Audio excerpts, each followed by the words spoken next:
So, thank you, Lord, na ulian ako, nakagawas na ko, sunan ako sa balay.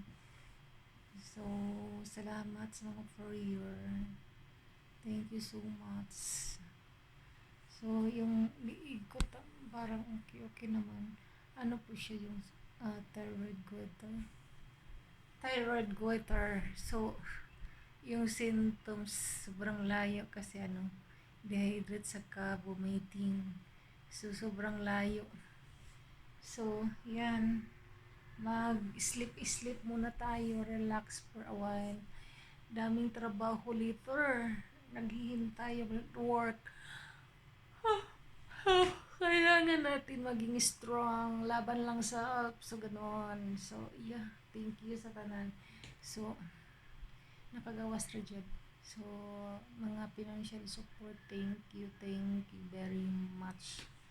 So, yung kamay ko dito, hindi naman siya hubag, pero yung kabila, hubag siya kasi 3 times transfer yung dextrose.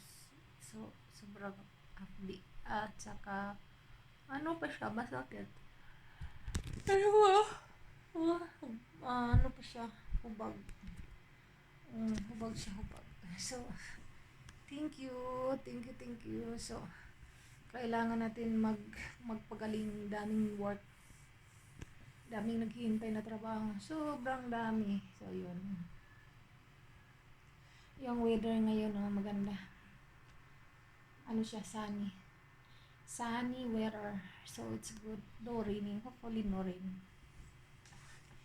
Kasi, yun, slippery. Tomorrow is Sunday. So, kailangan natin dry yung daan para pagpunta ng church, hindi hassle.